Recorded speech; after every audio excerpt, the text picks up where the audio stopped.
Morning, this is Kamera again. We're on day number 157, Job chapter 17 through 20. It starts off with Job talking about how his spirit is crushed and that he's surrounded by mockers. Remember, Job is he's suffering, and his friends are there supposed to be comforting him, but they're really persecuting him and telling him that what he's going through is his own fault, and they're just throwing a lot of stuff in his face that doesn't pertain to him. And again, the things that his friends are saying, um, if you look at it objectively and not towards Job, you might say, okay, they're saying, if you didn't know Job's pre-story, you would say, oh, okay, I get it. When you're wicked, these things happen.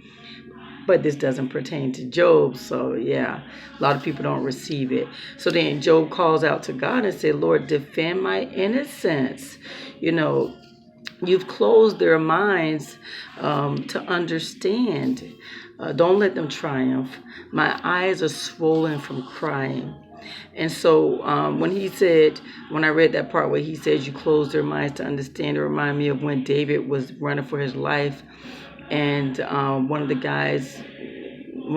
guy was throwing insults at David, and so David man wanted to kill the man, and so David was like, "Don't worry about it. God let him talk to me like that." So yeah, so that's a cool way of looking at stuff when you're going through something like, okay, Lord, I guess you want me to get something out of this insult, just to still love the person, even though they're insulting me. Well, I will tell you this.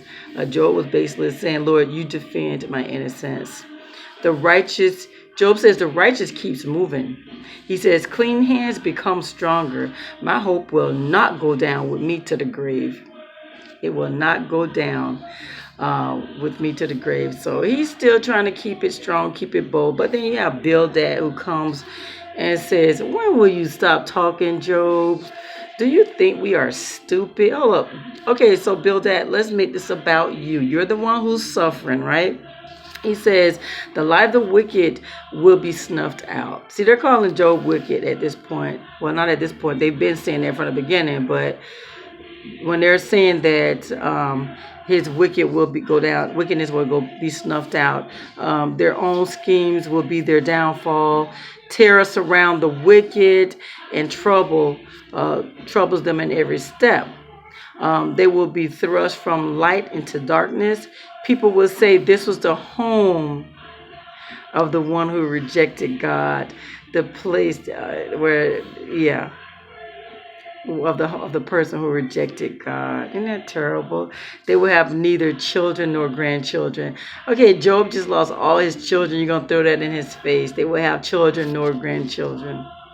These are his friends. Did I tell you that? Okay. So Job said, how long will you torture me?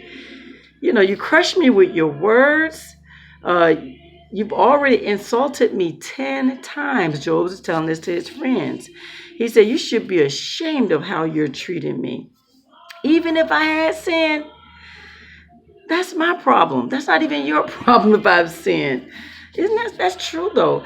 If a person has sinned, what does that have to do with you? They have to answer to God. He says, you think you're better than me, using my humiliation as evidence of sin. My relatives stay away. Friends are against me. Family is gone. Close friends have forgotten me. So these are some of the other things that Job is suffering while he's going through his suffering of losing just about everything. His servants and maids, they consider him as a stranger, and they don't even come when he calls. When he calls out to them, the ones who, that are still living, who can help him. I guess these are the maids in his home. And he says, I have to plead with them. He says, those I love have turned against me. And he says, have mercy, God. Actually, he tells his friends to have mercy. He said, God has struck me. He struck me. But this is the thing. He says, I know my Redeemer lives. I will see God. And he says, how dare you guys persecute me? You should fear punishment. That's what he tells his friends. And that's the thing we have to remember. When we judge others, we should be careful because God does not want us to judge others. He's going to allow us to go through something just so we can understand it. We should have been more compassionate. And so we should fear talking bad about a person or treating a person bad, especially when they're down. You're going to kick them while they're down. And so after that, then Zophar, he starts to talk again. And he says, how long should, we're enduring your insults. I'm like, okay, we're going to make this about you again, Zophar, right? Unbelievable. And he says that the wicked triumph is short-lived. And he says that they will vomit on their wealth and not enjoy it. And this is their reward from God. And I'm like, oh my gosh.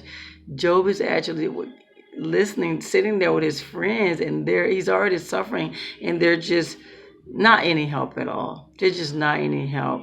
And again, this is his journey, his sufferings, and they're persecuting him. Like, really? Seriously?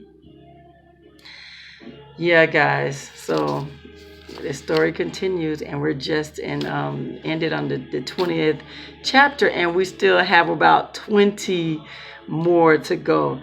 So yeah, that's day number 157, Job chapter 17 through 20. You have a God-filled blessed day.